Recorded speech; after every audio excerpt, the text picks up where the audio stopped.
মা মা আমি ঢোল বাজাবো, দাও না। এই দুষ্টু, ঢোল বাজাবি? হ্যাঁ। এই যে নে ঢোল।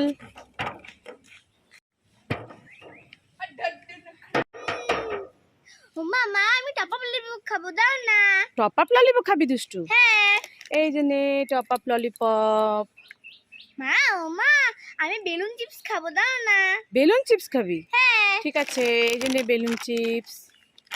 মামা আমি কুরকুরে খাবো, দাও না। কুরকুরে খাবি? হ্যাঁ। ঠিক আছে, এই যে নে কুরকুরে। মামা আমি ঘুনি চকলেট খাবো, দাও না। ঘূর্ণি চকলেট খাবি? হ্যাঁ। ঠিক আছে দাঁড়া। এই যে নে দুষ্টু ঘূর্ণি চকলেট। মামা আমি রোজ ললিপপ খাবো, দাও না। রোজ ললিপপ খাবি? হ্যাঁ। ঠিক আছে দাঁড়া। এই নে দুষ্টু তোর রোজ ললিপপ। মামা আমি ছাতা চকলেট খাবো, দাও না। ছাতা চকলেট খাবি? হ্যাঁ। দাঁড়া দিচ্ছি। এই নে দুষ্টু তোর ছাতা চকলেট। মামা আমি এক্ষুনি মেলা যাবো, চলো না। এই দুষ্টু এখন যাব না, কালকে নিয়ে যাবো, এখন টাকা নেই। না আমি এখন এই আজকে নিয়ে যাবো না, কালকে নিয়ে যাবো। এখন যাবো, আজকেই যাবো। ঠিক আছে কান্না করিস না, চল চল চল চল।